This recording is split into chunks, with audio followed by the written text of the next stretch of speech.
how many hours do we spend online trying to create content? How much time of your working day do you actually spend on your laptop or on your phone trying to create content so that you are visible to your clients, so that you feel that there is one piece of that marketplace that you can take? You know, it can be really, really frustrating for you to try to run a business and you just want to be teaching Pilates, yet when it comes to creating content, you feel so frustrated and so exhausted because you feel that you are spending so many hours online. If this resonates with you, give me a thumbs up and hit the like, and maybe write a comment below the video, because I really want to see how much time you actually spend online creating content, trying to get clients to connect with you, building your tribe and building that community that you've always wanted for your Pilates business. So in this video, we have 6 tips to help you create content without spending hours and hours online. First tip is actually going out and living your life. Go out there and actually live your life, because you know what? The content that you create behind the scenes is just as important as the content that you actually create online. So doing content like what's going on in the studio, what's going on in your personal life. You don't need to be going into so much detail, but people want to learn more about you and who you are and that personality that you bring to the table. So creating that content that gives them that excitement to be working with you is going to give them an insight of what it's going to be like to be working with you. What kind of personality do you have? What likes do you have as a person? All this is important content to create. And posting stuff about what's lighting your soul on fire and what's really making you be so excited about working with people, what's really making you changing your status from doing into actually being there and being in that place of alignment with your clients, with yourself, with your students. So just go out there and live your life. The second tip is the how. Now, I cannot tell you how, because this is very, very, very individual. And in telling you that how it works for me is not going to be how it's going to work for you. So it's very much depending on your uniqueness and what is going to make your audience feel, or how it's going to make your audience feel when they actually read your content or see your content or view or whatever it is that you're creating as type of content. Trying energy is felt. So if you're really trying to be hard or trying to be someone that you're not, or trying to be a personality that you're not, or trying to do something that you don't want to be doing, can be felt. It can be felt by your audience. So get rid of all the frills, get rid of all the crazy stuff that you think doesn't resonate with you, and just focus on how you want to experience your life and how you want to experience your content sharing. And once you focus in that experience, once you focus on maybe something that has happened to you and the pain that you shared, that you had and you felt, and how Pilates has helped you with it, or how Pilates is helping you with it, then you can truly resonate with the client's pain. And that's really what the clients wants to see. The clients want to see how the pain that you've managed to overcome is going to be similar to the pain that they're going through. And knowing the fact that you've overcome the pain, they're going to feel satisfied and more comfortable in working with you, because you know that you've already experienced it and you're already showing that you can overcome it. The third tip is about showing your reality, and actually today is a perfect example of that.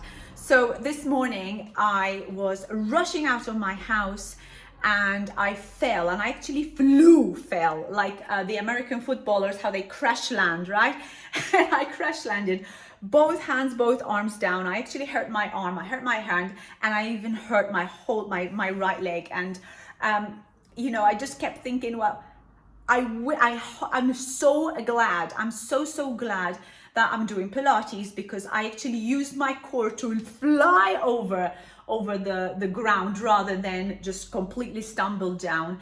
And I'm so glad for Pilates because it's helped me. I've actually created a video about that, and you should be able to see my video on my other social media posts. But the reality of it is actually getting people to connect with me, to understand my reality, that nobody's perfect, that I fell and I hurt myself, and Pilates did help me with this. It did help me with my balance. It did help me with really making sure that I don't injure myself anymore. And sharing realities like this is going to make you human. It's going to make you less perfect, and it's going to make you relate to, or rather make people relate to what you're doing and what you're saying. And showing your own personal experiences is really going to help you connect with your clients. And I create so much content that is relative to my personal life or to my life. My emails that go out, my lives that go out there, my social media posts, my videos on YouTube, purely because I want to connect with people and I want them to understand my people, my tribe.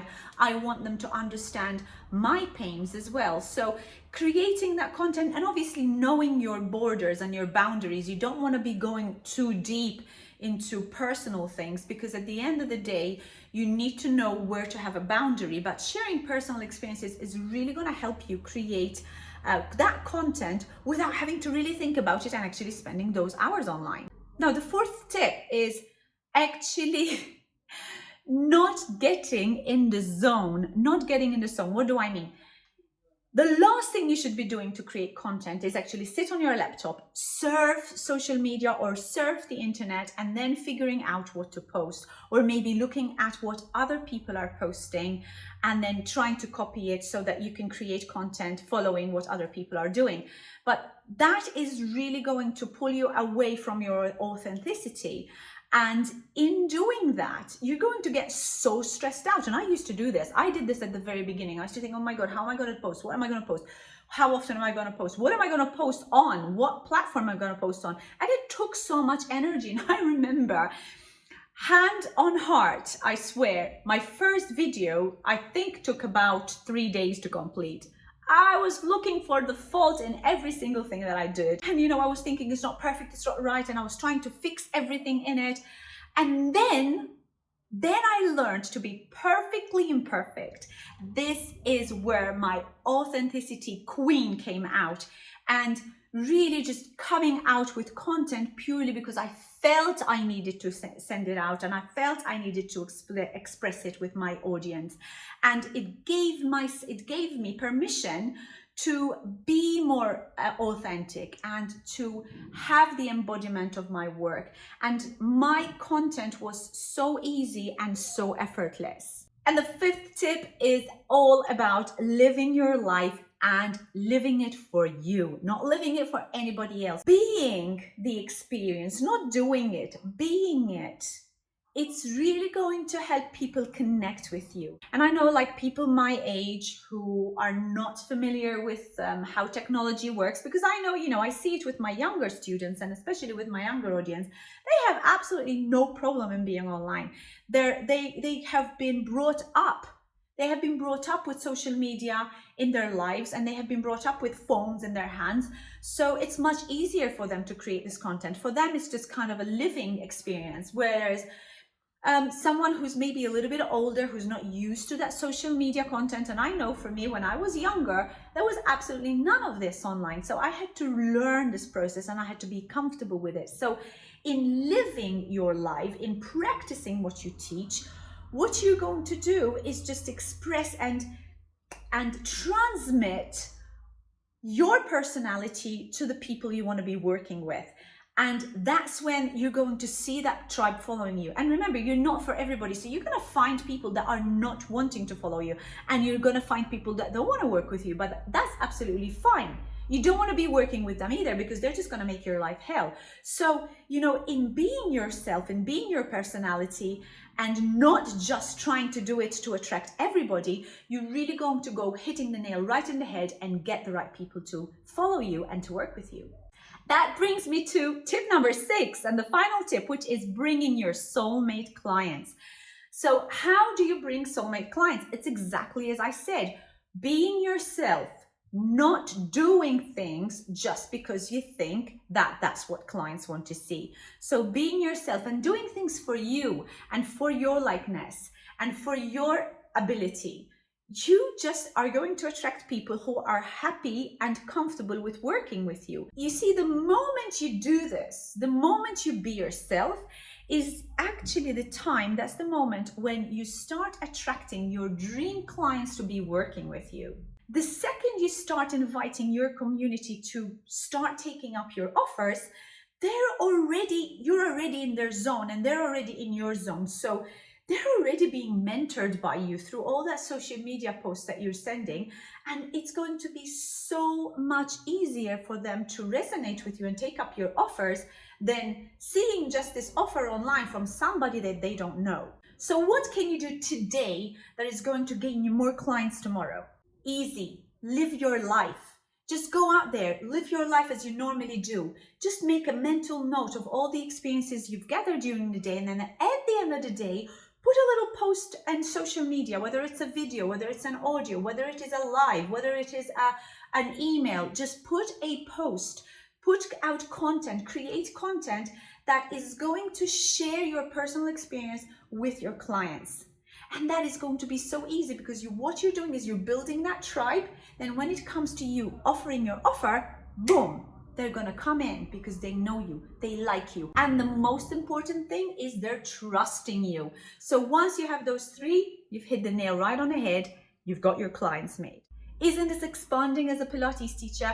Don't you feel a little bit more weight come off your shoulders when you think about all that content that you need to be creating and how to do it and when to do it and in what form to do it? All you need is to be yourself, live your life, then start creating small pieces of content through whichever means that feels comfortable to you to get your community on board and then to buy from you at the end of the day. I hope this video was helpful. I hope the content was helpful. If you have any other ideas on how to shorten the amount of time for you to create content, do put comments in the comments below. I'd love to hear from you. And if you'd like to work with me, just check out anitahoriacademy.com. And if you want to see me live and work with me live, check out my upcoming retreats that are posted on my academy, Anita Hori Academy website, or click the link below. Until my next video, goodbye guys.